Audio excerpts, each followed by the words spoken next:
This is the Iron Ball. It has an amazing heavy attack, it deals a ton of damage, it can stagger enemies really quick, it's very effective in PvP, and it can be used in any build. And this is the Starfist. It can do all of the previously mentioned things, but it also has more damage and applies bleed. If you had to pick one of them to use them in battle, which one would you choose? Well, if you pick the Starfist, congratulations, you are now a filthy meta scrub. But I'm here to tell you that it's absolutely okay if you are. In fact, it only means you are trying your best, playing smart, and trying to improve your game. So, how come some gamers hate it? There has been a small surge of meta-related videos lately, with content creators and gamers in the comments talking about it, so I feel like it's a good time for me to interject and give my 2 cents on the matter.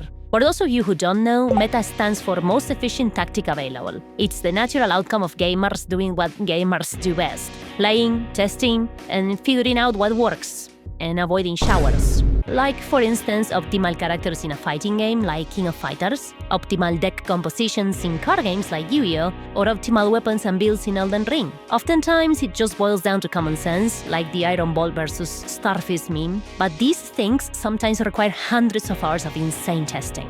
In high-level or competitive gameplay, the expected thing is to use the meta. There will sometimes be the occasional oddball who manages to make some less optimal characters or setups shine in ways no one knew before, but those are the exception, and they are usually not a real representation of where the tools they're using are standing, rather than simply a display of their massive skill. However, it is also pretty normal for gamers to simply play meta stuff in non-competitive or casual environments. And there's simply a reason for that. Gamers like to win. Or they like to have fun, and they have fun playing meta. Take Elden Ring, for example, and because that's the main focus of the channel, someday I will make a video about King of Fighters 98, I swear to fucking God. No puede haber un juego que se aleje más de ser material de Evo que Elden Ring. Y sin embargo, el 99% de los jugadores con los que te topes, ya sean invasiones o duelos, van a estar usando algo relativamente viable. It's simply how our brain works. We lean towards the path of least resistance. And when you combine this monkey biology of ours with the feeling of progress inside the game, wanting to be more and more powerful is just natural. And this goes for both PvP and PvE players. Or did you really think that little Kevin was using his extremely original Blasphemous Blade build just because he thought it looked pretty? No, it's not just because of that. But for some reason, gamers only seem to have a problem if the invader is the one using the meta. There's also a bunch of orc brain rejects who spend their entire lives whining about how the next guy plays PvE. Like, if some poor Kevin uses PvE meta stuff, they will belittle him and say that he's cringe, but they are not even worth a second of attention. Absolute mogodown behavior.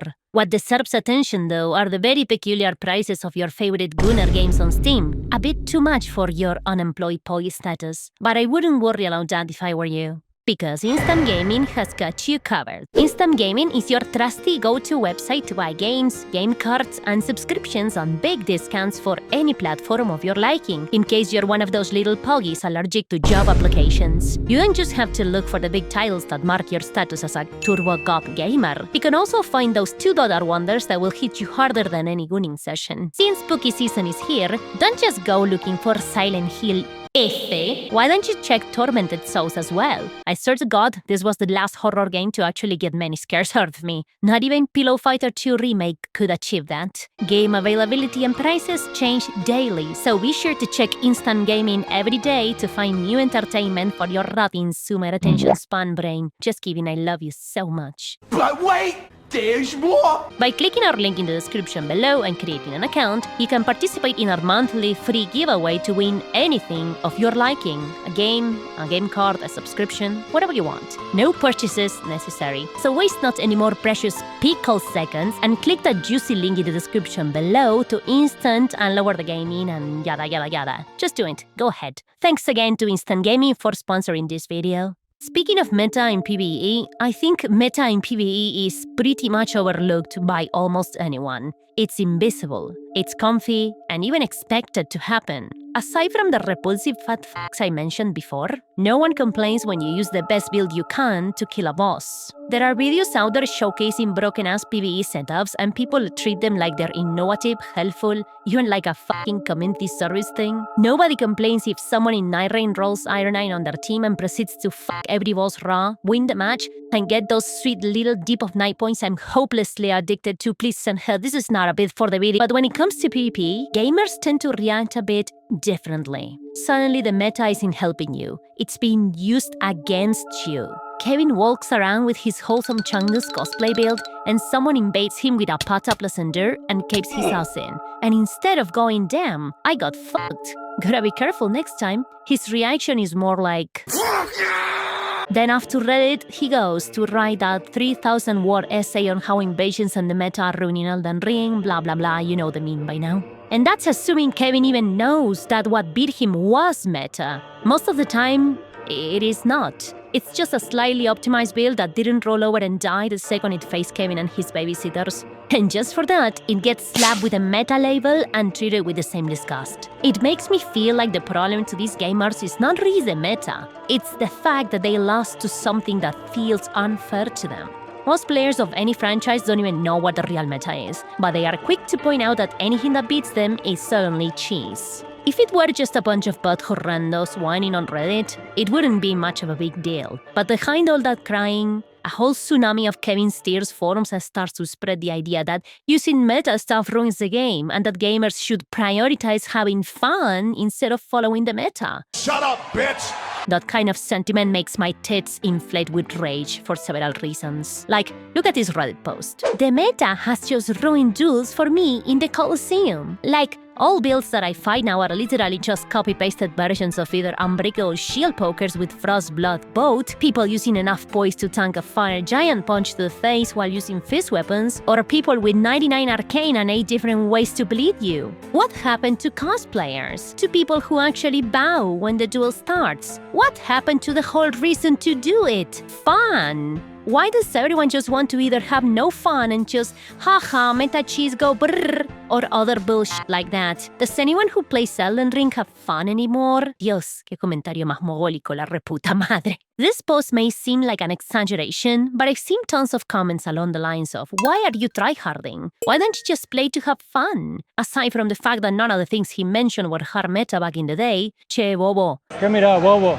Has it ever occurred to you that maybe, just maybe, the person who's tryharding, God, what a curse word, always thrown around by completely useless, mediocre people, is having fun doing it? Maybe you enjoy doing ninja cosplay builds like Peeve, and that's great. Genuinely, good for you if that's what you enjoy. But if someone else enjoys playing super optimized and squeezing every drop of potential from the game's mechanics, that's also perfectly valid. And they don't owe anyone an explanation. Playing optimally doesn't exclude having fun. Personally, I get a ton of enjoyment stomping Kevin and his overleveled bodies every time I invade them with one of my optimized setups. I don't know if Kevin is having fun, and frankly, I don't care. I'm playing to enjoy myself, and it's not my job to make sure he has fun. Though I would imagine it's not a crazy assumption that if he's willingly playing the game and engaging with invasions, then it's fair to assume he should be having a good time, win or lose, right? What's the difference if I beat him with a meta build or parry him and shove a misericord up his urethra? Why is one okay and the other one isn't? It would seem that for a lot of gamers, meta stuff is seen as this kind of instant win button that lets them win everything no matter their skill, and that the only way to compete is to also go meta. But obviously that's not how it works. And I think it's stupid that I even have to say it. Let me give you an interesting example. In the King of Fighters 98, besides the classic meta of playing Chizuru, Chris, and Daimon or Yori, there's also the option of using Kyo Kusanagi in extra mode. I will not go into detail of how that mode works, but what you need to know is that extra Kyo can pull off this disgusting shit. If you didn't catch what just happened, that's an infinite. If one hammer punch lands once, which is very easy to do because it hits overhead, you're fucked. And if the average Elden Ring player had to deal with something like this, their fucking head will explode.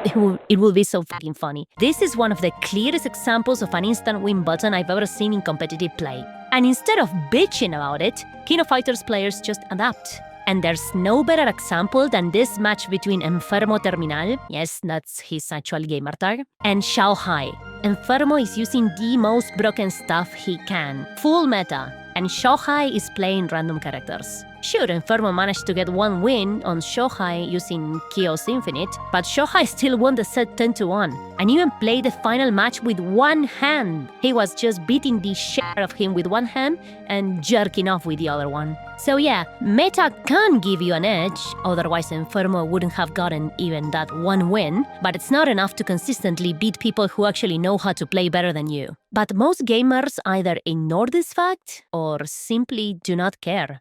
This may have something to do with the fact that most goers who complain about meta stuff have no fucking clue what they're talking about. Or they have just enough entry-level knowledge to believe they already know everything they need to know. Classic Dunning-Kruger, which we already covered thoroughly in another video you can check out after this one.